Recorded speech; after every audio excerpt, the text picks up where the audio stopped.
Okay, I'm going to start now. Welcome. I'm delighted to welcome you to this RIF webinar on human capital. And the topic today is how can internal audit add value on human capital?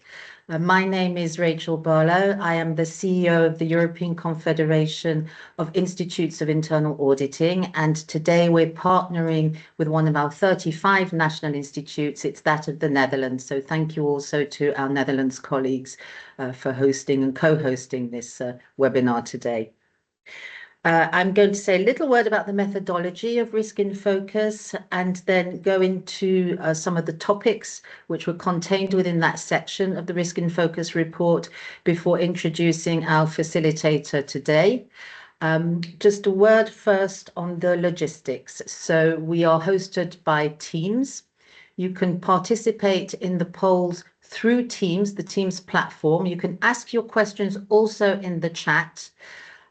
Concerning the questions, we will endeavour to answer them during the panel itself, during the forum itself. So the panelists will answer these questions and we will endeavour to do so after as much as possible.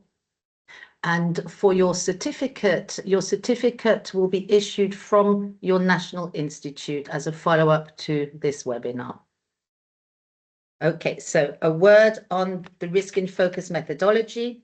So in the first half of 2024, a quantitative survey was distributed among chief audit executives by 14 European institutes of internal auditors spanning 15 countries. The key themes in this report were determined by a range of chief audit executives, non-executives, directors, academics, and industry experts. So covering the gamut of participants in internal audit. 10 in-depth interviews were followed up with this, and there were 879 responses from the chief audit executives. So on human capital itself, where did it rank? I think is a key question. It ranked second, and it ranked second in 2025 as well. And that is second to cyber security and data security. So I think that's an important point to make from the outset. What was in the section on human capital? There were 4 key points. So there was the impact of artificial intelligence on human capital. There's a need for alignment of HR strategy with artificial intelligence. There's also a need for up and reskilling. The second point is very important. It's the governance of the strategic HR planning. There needs to be top-level ownership, involvement and oversight, and strategic planning across the workforce. Thirdly, human capital also includes remote and hybrid working and employee well-being. Workplace cohesion and creativity without full attendance is an important factor. Diversity of thoughts and, of course, psychological safety needs to be assured. And finally, the implementation of the EU's Pay Transparency Directive, so concerning pay structure, data availability, reporting capabilities, accuracy and completeness of data. So all of these points were addressed in the section on human capital. I'm now going to introduce our facilitator, Chiara Velenic. She is an audit director with extensive expertise in internal audit methodology and broad audit experience in telecommunications, financial services and manufacturing, going through international roles and in diverse multicultural work environments. Chiara also serves as a coach for a talent leadership program, and she's an active member of the IIA Italy Knowledge Creation Committee. Today, we are very pleased to have her because she is chairing this webinar for the second time. So now I'm going to hand over to you, Chiara, and just repeat that questions can go into the chat and we will address them. Thank you. Thanks a lot, Rachel. And I say good morning to all our audience. And I'm very glad to introduce our speakers this morning, starting with Daniele Federici, who is head of global internal audit at Landis & Gyr, a leading global provider of energy management solutions with 7,000 employees in 30 countries. Then Vanessa Rodriguez is audit partner for people and ESG risks at BBVA, a global Spanish financial group present in more than 25 countries with 120,000 employees. And then we also have Rob Vossen, is a senior internal audit manager at Acmea, a financial service provider with 18,000 employees, of whom 14,000 based in Netherlands. And then Laurent Perret, who is a chief audit officer at Capgemini, a global systems integrators based in France, with 400,000 employees in more than 50 countries. So welcome to our speakers all. And before we get to our interesting conversation this morning, I would like to introduce some key charts coming from the Risk and Focus report that was mentioned by Rachel. And basically what we see from here is that the risk regarding human capital is considered very relevant as it keeps this second steady position in the ranking. And if we consider the projection of the next 3 years, so moving on to the next chart, we see that the technology risks would dominate the rankings by 2029, also with climate change risk that is rapidly rising. However, the persistence of human capital risk suggests organizations may struggle to attract, develop, and retain the right talent to meet these challenges. And I think it is very important also to pause a little bit on the time spent on these risks, especially in the human capital. We see in this new chart that basically we still see that human capital seems to be really misaligned a little bit in terms of effort spent and the importance perceived by the organizations.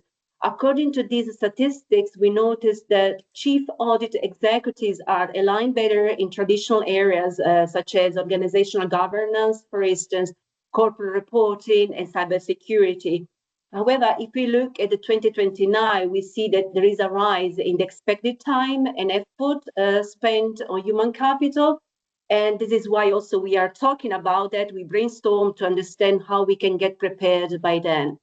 And so going back to the main focuses of our today conversation, I would like to highlight a little bit what was the approach. So the Risk and Focus report for 2026 focused on, let's say, the main risk areas highlighted by the people that were interviewed and the surveys that were conducted during the year. So moving to the next slide, we see the three main topics that will be addressed by this specific webinar and conversation. And the main aim of this conversation is to provide you with a practical guidance. So our speakers will provide us with their experiences and tips on how dealing with the human capital risk. So the main three areas would be impact of artificial intelligence on human capital of the organization. So, you know, what are the thoughts, what are the strategies in place to up or reskilling the resources. And then we would also focus on the remote and hybrid working and the employee well-being. So also here, what is the strategy also in terms of activities we are going to think of for the coming years. And then last but not less important is this new challenge coming from the European Union in relation to the EU Pay Transparency Directive. So as we all know, the countries are requested to transform this directive into the local legislation. So we need to get prepared by then. And so it would be interesting to hear how our speakers are going to address this topic, maybe through advisory or audits. So we will have some inputs from them also on this point. And I think in addition to that, the really add value would be also to understand how we can build our expertise on this. So there would be various strategies and our speakers would touch base also this part. So I think that before going to the conversation, we could actually have three polls where we could understand a little bit the risk, let's say the profile of the people attending today, and so how the risks are perceived and how they are handling with these challenges. So the first question is about to what extent does your internal audit function currently play a role with regards to the impact of artificial intelligence on the human capital of your organization? So from no role, yes, some advisory, yes, strongly in advisory role, yes, some assurance, yes, strongly in assurance role, a yes in both assurance and advisory role. So very interested to see, what is the perception, how you are dealing with that. We'll give some seconds to allow you to answer to this. And then we will comment, let's say, on the answers.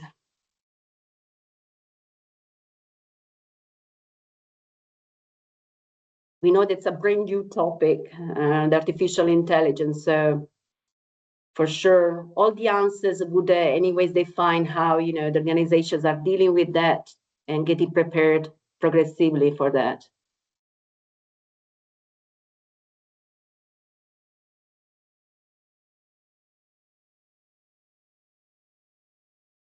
Let's see if there are any.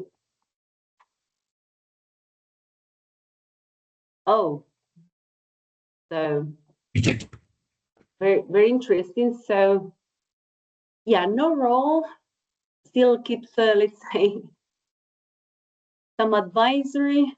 Yeah, so let's see also, because we are more than 300, so maybe some people would answer still.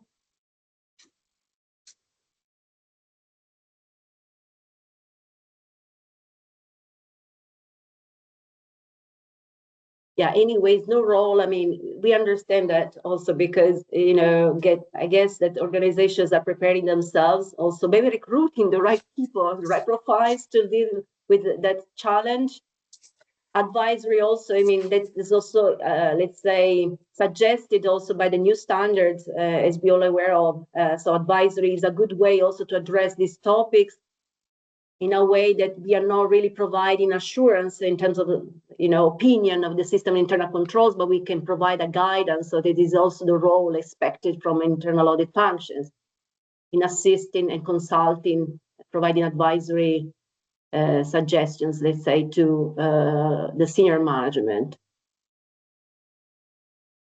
Let's see a few seconds if we are. I think that the picture is pretty clear, so we can, I think, move on to the next question. I see that some people started already answering, but I would prefer to maybe read the question so at least that people can pay attention also to that.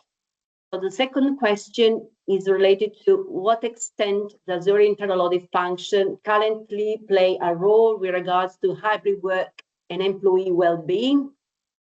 So the answers are pretty the same. So from no role to both, let's say, advisory and assurance.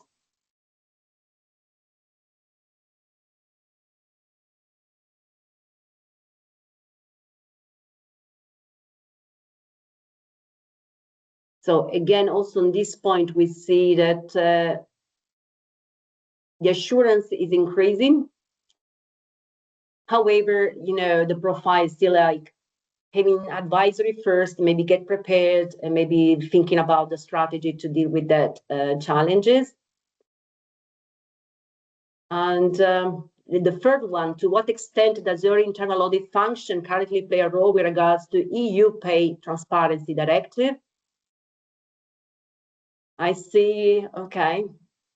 That makes sense also because it's a brand new topic. And I think that, confirms the strategy that we already see depicted by the first two polls somehow. So I appreciate that there are some people already strongly in assurance roles. So I think they got already the maturity probably to address such engagements with that strategy. So very interesting. I think that now we can, maybe start with a conversation with our speakers this morning. So maybe we can start with an icebreaker question to understand a little bit, what are the experiences in the organization. And maybe I would start, let's say, talking about the impact of artificial intelligence on the human capital of the organization. So who would like to start with sharing, let's say, their experiences? Are you partnering with HR? Are you, getting some kind of advice for the strategies to be applied in reskilling, upskilling the resources? So who wants to start to provide their insights about this question? I can give it a start. Welcome everyone, and good morning. So to start, obviously AI is a game changer. It's represented as the fourth industrial revolution, and will have is having a strong impact on human capital. We see a strong push from all fronts towards AI. However, organizations are in different stages in their journey towards the adoption, with an impact on how human resources is approaching these, and also on internal audit. What can we do around AI?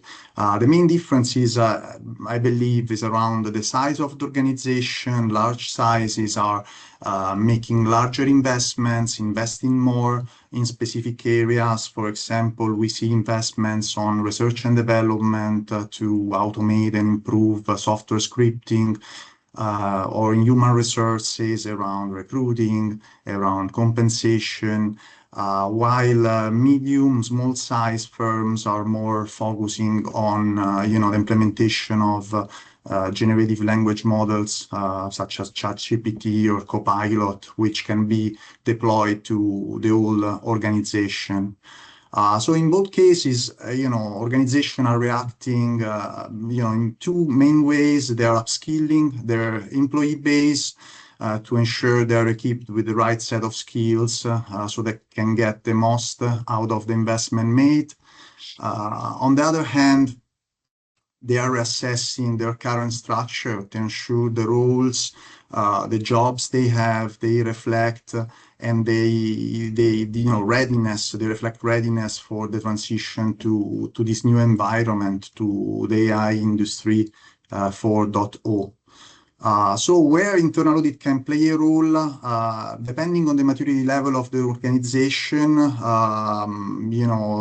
we can certainly play a role. We've seen in the results of the survey, I think, it's mostly advisory at this point in time. What we hear is that most of the organization, of the internal audit team in our peer groups, they're mostly still in the advisory role. And then, we move into assurance where, there is a AI applied to certain processes. For example, in HR, if we apply AI and we implemented HR around the recruiting, training, compensation, obviously there are risk considerations to be made around, for example, transparency, bias of the recruiting process, or confidentiality, data privacy. So here is where internal audit can already start with some level of assurance engagements around the implementation and the use of AI. At Landis+Gyr, we are part of the implementation team. We are testing a generative AI solution. And so obviously we, as part of the advisory, we want to make sure that, the implementation follows the right governance, compliance, that we have solid controls in place. On the other hand, we also want to test and implement AI for our internal processes. Okay, so very interesting, Daniele. So basically you highlighted, let's say, the increasing interest in dealing with these audits, so from advisory to assurance audit, and also internally how you can apply artificial intelligence in the audit process. I think that there are maybe good takeaways also for the audience. And who else wants to add any insights in relation to this challenge, the application of artificial intelligence? I can add my experience. As Daniel has mentioned, I think we as auditors are part of the process of implementation.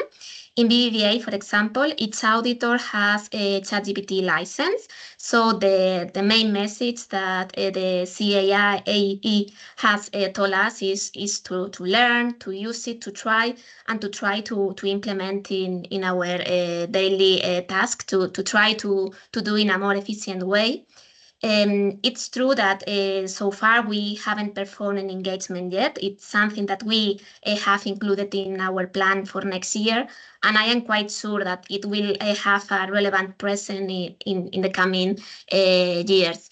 That it's because AI is one of the priorities for my company, and I guess that for all your company and even for human resource area. Our approach so far, I think it will be in an advisory way, because I think it's something new everyone is learning, and we prefer to add value during the process. It's an ongoing project. Our approach for next year will be to see how the human resource area is dealing with the impact of AI, and specifically in the strategic people planning, how they are going to deal with all the changes of in the specific job positions. We consider that human resource area will be reviewing now their strategy, but also the main processes of the employee life cycle to adapt to all the coming changes. It's true that we have a sort of experience during an engagement of the hiring processes. PBVA has a tool that is using AI to filter the candidates and to offer the best person possible for a specific position. Our approach here was to ensure if there were enough controls to avoid biases or discriminations. Models should avoid to use personal data as gender, age, but it's true that we have to be very careful, because sometimes models are not using that variables, but the model is able to guess the gender of the person from the name. So we have to ensure that the company has enough controls to avoid that, and that they analyze all the results to be sure and to ensure that there is no discrimination in this process.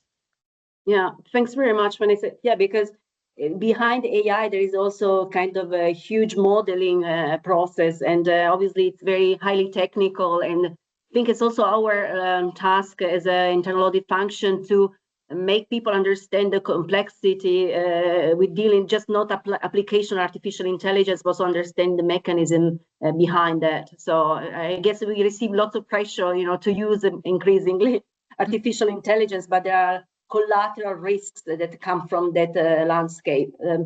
Who else has any other insights or perspectives to share regarding this topic? Yeah, well, I'd like to add on what Daniele and Vanessa have mentioned. So from my perspective, there are three areas which are, where AI is impacting human capital. So first, we are seeing really high pressure from some boards and some management teams, which are pressuring their team to achieve productivity ahead even of implementation. And we have seen a number of announcements, of restructuring plans, based on AI announcements. But these are claims. Is AI really in the background? The reality is that the pressure is there. Okay, the pressure is already there to say, okay, guys, you need to achieve productivity based on AI. As a matter of fact, these are claims. The proof points are not really there. And often AI is taken as an excuse, to launch those restructuring or reorganization plans. So that's the first, let's say, high-level impact at, let's say, at board expectation level. Secondly, what we are seeing is the implementation of AI within the products which are pushed to the customer of the companies. Okay, so think it can go from the futile, you can think about a vacuum cleaner, including a large language model, to speak to your vacuum cleaner, to something much more mission critical, such as, for instance, you might think of a robot replacing humans in a nuclear environment, for instance. It's something my company is working on currently. So and this is, this has plenty of impacts on safety. It's safety critical for the employees working around the robot, for instance. So I think on this area, it's very important that the people who are, within the companies working on inserting AI within the product, within what the services which are being sold to the customer, are they really trained on all the dimension of, cybersecurity, data protection, safety criticality, bias, as Vanessa was mentioning. Okay, so I think the training part is really critical on this area. It can already, constitute an assurance topic. If it's not the case, then really it raises some important question. And third, obviously, as Daniele and Vanessa already mentioned, obviously there is a lot of internal areas where AI is already impacting, HR, recruitment, etc. So on that area as well, there is a need for, a broad understanding by the employees in general of how to use AI in an ethical manner, in an efficient manner. A big risk would be, the mushrooming of shadow AI tools internally. So the people need to be aware of the fact that today, if they put a request on ChatGPT, the open version, not an enterprise version, the data of the company is going to be exposed to the public. And they need to understand that. And that's where, again, the training is essential. Okay, so that people are aware of the risk. There are plenty of opportunities, but there are very big risks, around again, cyber, data protection, safety criticality, bias, etc. Yeah, thanks very much, Laurent. I think your perspective in relation also touching the competencies for those applying artificial intelligence, but also for those receiving the outcomes of artificial intelligence. So, and also for the internal audit to understand, really technically speaking, let's say, what are the implications and the potential, aspects of vulnerability that are hidden, let's say, behind this modeling. And who else? Maybe, Rob, you have, I think, according to your experience, maybe additional insights on this. What's your view regarding artificial intelligence? Yes, Chiara, thank you. Well, I also think that the employee perspective plays an important role in AI, because employees, they must have the skills to understand, to use, and also to critically evaluate the AI outcomes. So when we assess AI applications, we also consider the employee perspective. For example, has management defined the required knowledge and skills for using AI? And do employees build up these requirements? And does management check if employees' knowledge and skills are okay? And if there is a gap between required skills and the actual skills, does management act and does management close the gap? So that's what we involve in AI audits, and for us it's very valuable to do. And Chiara, I would recommend to incorporate the employee perspective in AI audits. It's very interesting. So thanks for your view on this, Rob, because I think maybe sometimes we forget to maybe test these aspects. So maybe in the audit engagements that we are planning on these areas, I mean, we should also verify how the resources are trained. They really understand the implications of the use of artificial intelligence, both if they are involved in the artificial intelligence applications or if they are using, let's say, the results, as we were saying earlier. So I think it's a very valid point to, add additional, let's say, practical, let's say, suggestions to how to deal with that risk. So I think that we covered these aspects, considering all the colors, if I can use this expression, of this challenge. And remaining always in the human capital area, there is another topic that was in our agenda that is more related to a different topic somehow, but there are also maybe some connections. So I would like to see your perspective in relation to your experiences regarding hybrid work and employee well-being. So is it something that you are addressing in your audit plans, and how you are also reviewing these parts in the risk assessments with organizations? So I would like to understand a little bit your view and experiences in your corporates. Who want to start? with yeah, maybe I can give it a try. So the market is experiencing today really pressure on back to office. So the time, the COVID time on being away, and working from home is long gone for many organizations, which have either drastically reduced or cancelled, the work from home policies.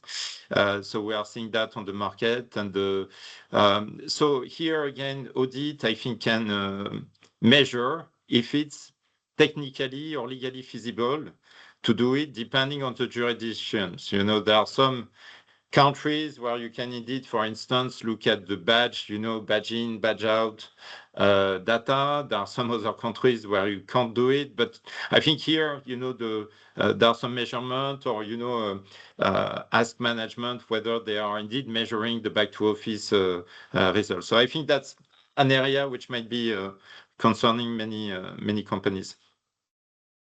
Yeah, so it's like something that is somehow brand new, but not really brand new, because it started during the pandemic. So there was a back and forth in the way we were dealing with this topic. It's a shift. Yeah, it's a shift from the COVID time. Yeah, indeed. Yeah.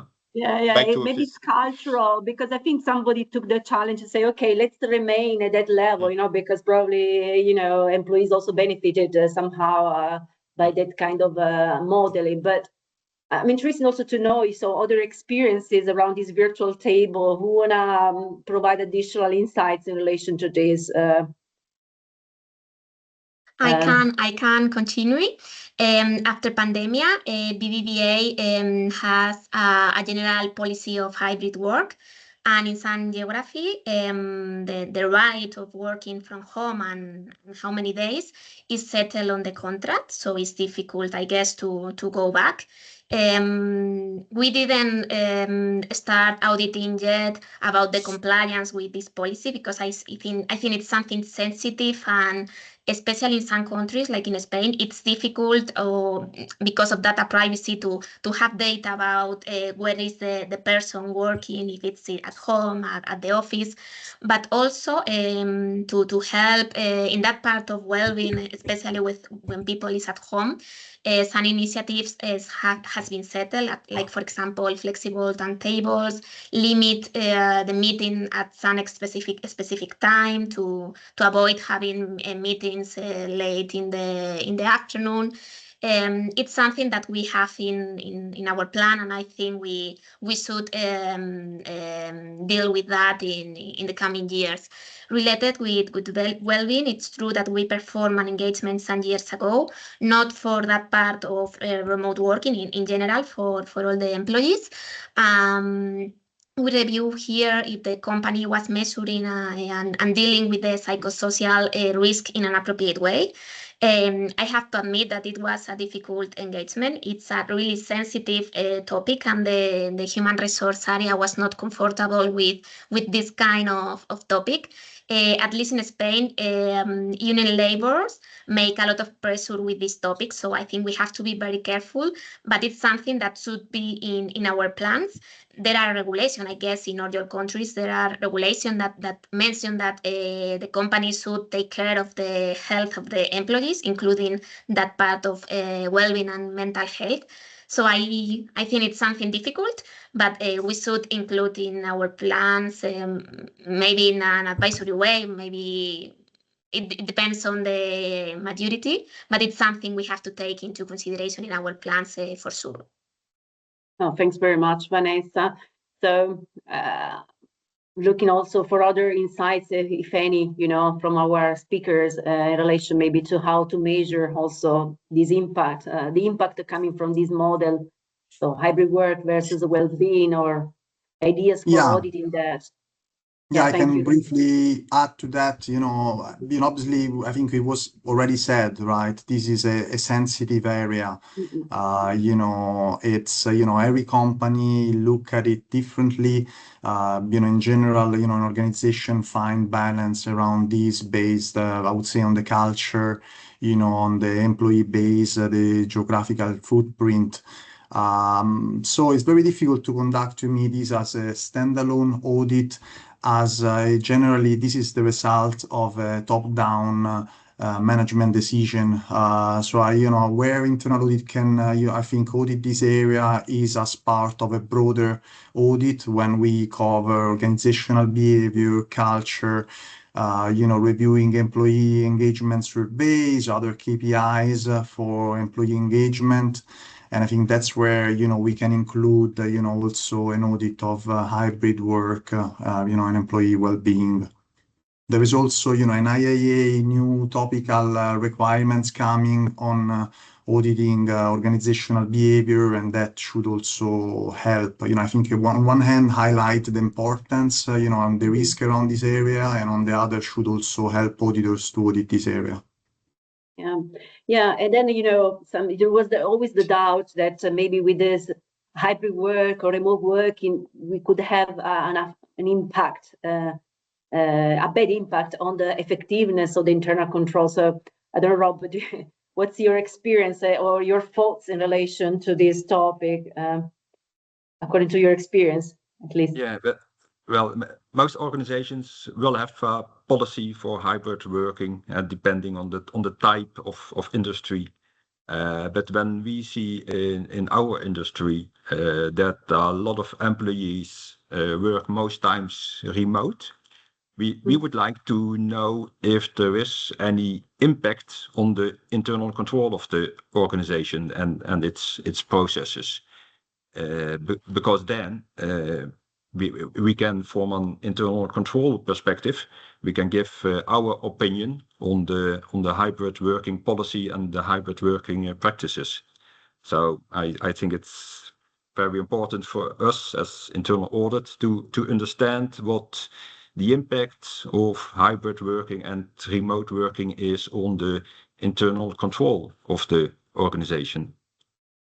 Yeah, I think it's also a very good perspective. So to consider a little bit the pros and cons, the real impact, let's say, on the organization, besides the fact that for sure the presence would allow more cohesion somehow, but then depends really, as you all said, depends also on the context of the specific organizations. So I would move to the next question that was part of our agenda for today.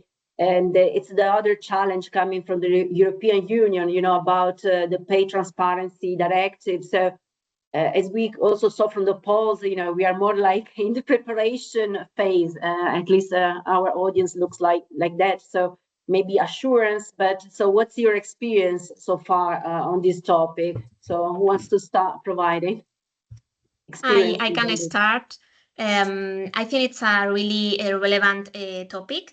We had in our plan for 2026, but we decided to postpone because the transposition in Spain is not ready yet. So we prefer to have the final test. And when the test and the Spanish regulation is done, we will prefer to perform an assurance way, an advisory engagement before it gets mandatory, and to try to analyze if the company is prepared to comply with this engagement. However, it's true that in Spain we have some similar regulations since some years ago, at least from the part of work of equal value and gender pay gap, and we performed an engagement a couple of years ago. Here our idea was to review the analysis of the workforce and the comparison of the company between men and women from similar position, and also the gender pay gap calculation. After our experience, I recommend you to perform this kind of engagement in an advisory way before the regulations become mandatory, because it's a sensitive topic. So all the companies publish their gender pay gap in their annual report, but in the coming years, they should report the plans to finish with the pay gap. So if you find big difference or you discover that you don't agree with the comparison between works of equal value, problems will arise and it will be more difficult to find an agreement in the report. And after our experience, I think one relevant learning was the importance of data quality. I think it's basic, and sometimes areas like human resource doesn't pay a lot of attention to this kind of data quality. Yeah, for sure. Then, as you mentioned, so there might be differences also spotted by our audit. So how we can deal with that, justifications, I commented how. So who else wants to provide their own experience or insights or perspectives? So yeah. Well, in addition, what Vanessa said, we are currently conducting an assurance audit on the gender pay gap. And in the audit, we assess the internal controls for collecting the data, validating the data, and also calculating the gender pay gap. And our experience is that auditing the gender pay gap is essentially similar to auditing other types of data, like financial data. So I'm sure every internal audit department can perform this type of audits, of course, if relevant for the organization or its stakeholders. But we can do this type of audits. We have experience in it, and it's more or less the same like other data audits. Yeah, so let's say probably one topic would be how we can just accept justifications that are objectively assessed as relevant for the gap identified maybe by the audit. So because otherwise we apply some kind of bias, or discretional approach that would be questionable, I guess, also by the stakeholders. So I think interesting point. If there's a significant gap, then the organization must justify. There must be a good reason for the gap, if there is any reason at all. But we don't have the justification in scope yet, because we focused on the quantitative data. But we will definitely have it in scope in the coming years, but not now yet.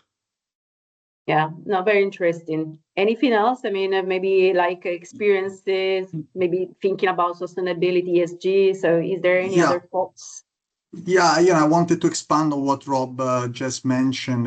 We didn't conduct yet a specific audit on, on pay transparency, but I have a very similar comment. We're currently conducting, an ESG reporting audit, and we look at certain, human resource, human capital data points. And what we do, we really go back to the internal controls behind, this data, how the data flow is flowing into the external reporting, very similar to what we do for financial controls. So I think the focus should be to make sure we as an organization we have established very strong internal controls around the data points that we are reporting out.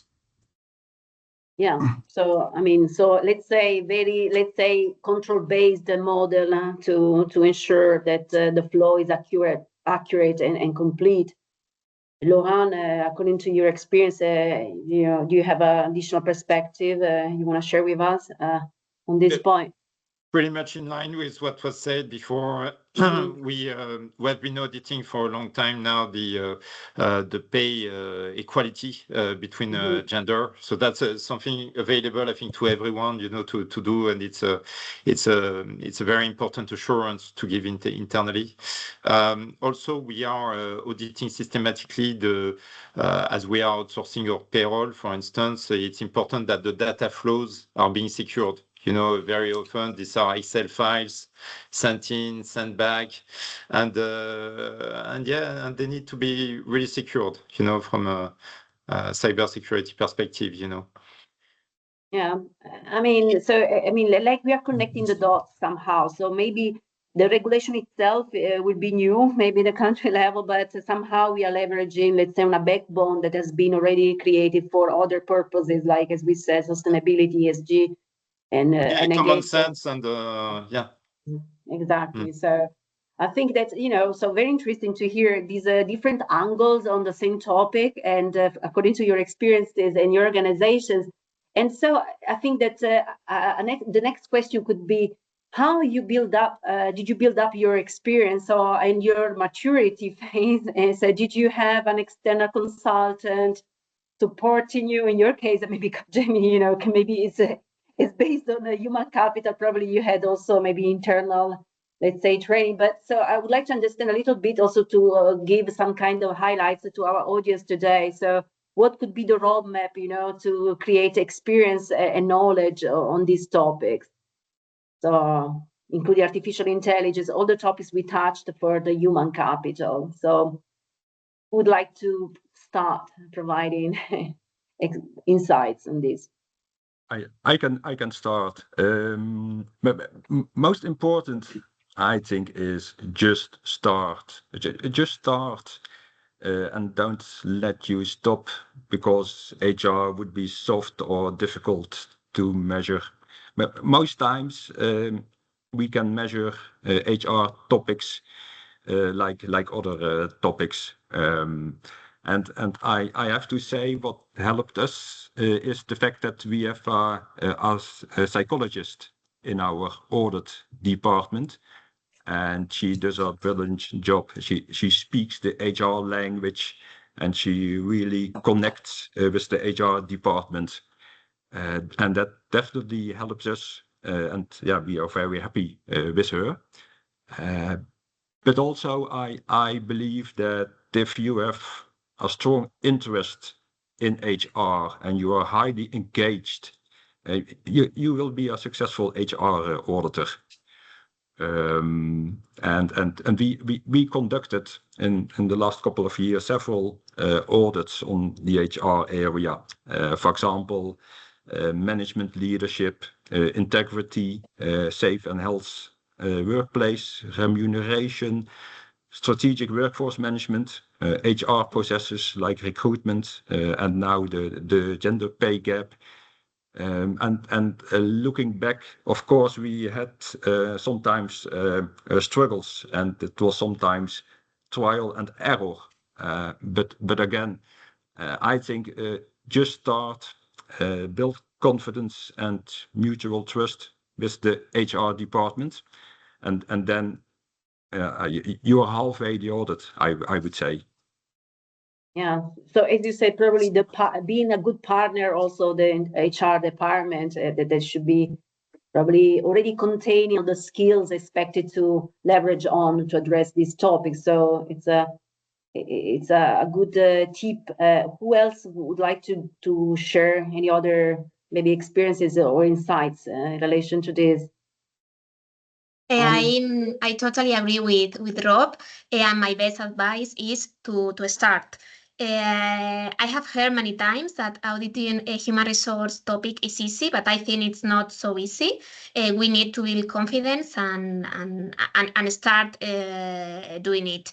In BBVA internal audit area, we are trying to build our experience through three ways. First one is external training, attending to trainings and to webinars from companies specialized in human resource area. The second one you have mentioned right now, it's through our close relationship with the human resource area, being part of the discussion forums, of course, in an independent way, because at the end we are auditors, but learning at the same time they work and they change their process, I think is very helpful. Also because they need to understand our paper, because maybe sometimes these kind of areas are not used to us. So I think being close to them is essential. And the third one is auditing. We at the end learn from the own process of each audit, and we build the confidence with one audit and another. It's true that people with knowledge in labor law is really helpful, but I think in this kind of audits, soft skills are the most relevant skills. With a strong communication and interpersonal abilities. Of course, these kind of abilities are good for all the other topics, but I think in this kind of topics are even more important. Yeah, So I think that's also a good point. So obviously leveraging our HR is always something, but also maybe having like a kind of external already prepared expertise on these topics would be a challenge. And maybe I would say also leveraging on the institutes of internal auditors in the various countries, because I think there are forums, there are ways to gather benchmarks ourselves. So I think that it could be also an opportunity. Any other insights in relation to this building up expertise topic? Yeah, maybe I can briefly add that, on this area, first of all, we also, mainly build, our expertise internally. Every audit is different, so we are used to work on that, and we also work to audit HR as a topic, but when we talk broadly about human capital, this is more complex because it's can include some soft aspects, very difficult to audit. What we do regularly, we also engage with the IIA, with the Institute of Internal Auditor here in Switzerland, and we built a peer group. And this is where we raised the discussion on human capital, and we heard different experiences on auditing this area. I mean, this is what I would recommend, reaching out to peers and, hear what others are doing in the same area. Thanks very much, Daniele, for your insights. Maybe Laurent, from your perspective, so how was the roadmap? Very briefly, same as my colleagues, it's not black magic, just go, speak with your HR team and start, auditing that. It's a fantastic area, I think for, especially people coming from external audit to really get some competencies, additional competencies on HR. And the HR team are very welcoming, at least from my experience, to teach and to what they are doing, so yeah, start with your HR team. Yeah. So I think that, so thanks very much, firstly, for your sharing your backgrounds and your experiences on these topics. And I think that maybe we can now pay attention to some questions. So thanks also to our audience today to be active and in proposing questions. And I think there is one that is very interesting, I think, for all to share. So they're asking, what about the risks of so-called shadow IT related to artificial intelligence? So that is the use of personal individual tools accessing AI resources not officially allowed at the organization level.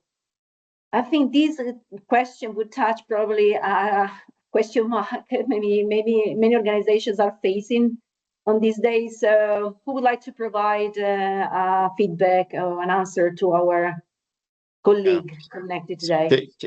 Chiara, certainly I can give it a try.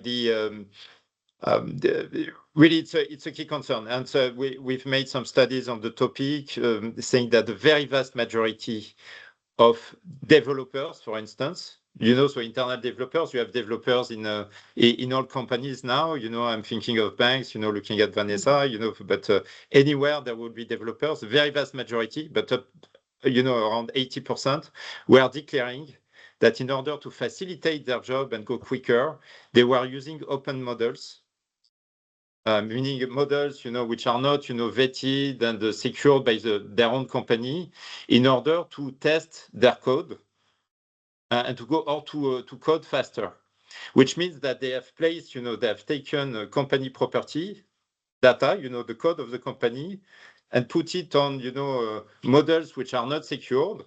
And these parts of codes are, today, the property of OpenAI, of Anthropic, etc. So this is really a key issue. So maybe two or three things really. Has the company a charter of usage of AI internally, defining the do's and don'ts? First. Secondly, is there a training? Systematic training of people to say, okay, how can you, implement in this charter? What can you do? What can you not do? And then third level, at an internal IT level, shouldn't we block, some usages, for instance, ChatGPT, general ChatGPT, maybe, they don't need to have it. Maybe they need to have, the paid for version of Microsoft or of OpenAI, you know, but not the let's say the free commercial version. Because what is free? When it's free, you're the, you know, you can be the victim, you know, of what is free, because the data is not yours anymore. Yeah, I think that I guess we provided a very sound answer to the question raised. And I think there was also another question before we hand over to Rachel for the final closing remarks. I think there was a question about also maybe a percentage between hybrid and presence in the office in the financial industry. I guess there is not a precise or, you know, forecastable percentage. It depends probably on the culture of the excuse me, the organization. What are, let's say, the ways that organizations has foreseen for their employees to connect. So I think the answer is depends on the values of the organization, how they are structured and how they are thinking of the best way to work, you know, to reach the objectives of the organization. So a big thank you to our speakers for their valuable contributions. So very much appreciated. And I think at this point, as I said, I'll pass the floor to Rachel to deliver the closing remarks. And thank you very much for your attention. Thank you, Chiara. That's been fantastic input from the panelists. Very much appreciated, and it's a great topic. So I'm going to try and go through some takeaways and some of the sound bites that the panelists have said as well. So on the first point, AI is a game changer, definitely. We've heard that before, and we will continue to hear it. We're just at the beginning of the development of AI. It has, however, put pressure on productivity, and it's sometimes been used as an excuse for restructuring. I think that will be an ongoing trend. AI is already used in HR and recruitment. Indeed, it's also used by headhunters, but there is a cybersecurity issue. There is a risk related to the security of the information, and this will be repeated a little bit further down in relation to the payroll as well. Moving on to the second important topic of well-being. Well, this is a sensitive area, and work from home post-pandemic was also a very sensitive area, and it is difficult to audit. I think one of the interesting things, I think it was Vanessa mentioned, was that the cultural differences also related to this area of well-being, what criteria you use to assess the well-being needs to take into account the cultural differences. And the way of addressing this sensitivity is often to include this in a broader audit. I think it's a difficult one to do in a standalone audit situation. Most companies have a work from home policy, but what is the impact on the internal control of the organization? And that's an area which I think is still quite new. Moving on to the third topic of the EU directive on pay transparency. Yes, we understand that out of the 27 EU member states, there are some where this is still being rolled out, this is still being implemented and transposed, so maybe data isn't so clear to be able to use a benchmark. Or assurance audits are being undertaken, and the experience, I think it was Rob that said this, on auditing the gender pay gap is that it's very similar to other audits. Therefore, it's feasible, but there will be a need for justifications if there are gaps further down the road, and that needs to be anticipated. You can use a similar approach as to financial control, so it'd be a control-based model. And again, this need for cybersecurity over the payroll data. And then finally, expertise build-up, very interesting area related to the development of your skills. I love this, just start, just do it, I think was the main message from the panelists. Inclusion of a psychologist in the audit team is an interesting way of addressing the gap with the HR team as well. They connect well with the HR department, and having a general interest in people and psychology probably does help. It is, however, not so easy to be able to undertake. Building up the skills through external training, close relations with HR and auditing per se. And then I think the final word here was that there's no mystery about it. It is a fantastic area to work in, and The HR teams are often very happy to share their knowledge and to work with the internal auditors. So that's the summary, and thanks again, a very interesting and meaty discussion. I think that those are the key points that I wanted to make for summing up. Just a last word on the certificates. You will receive your certificates from the National Institutes. And a last big thank you to the participants, to Chiara, and to the speakers on this webinar. Thank you very much. Thank you. Thank you. Bye. Bye-bye. We will close. Thank you.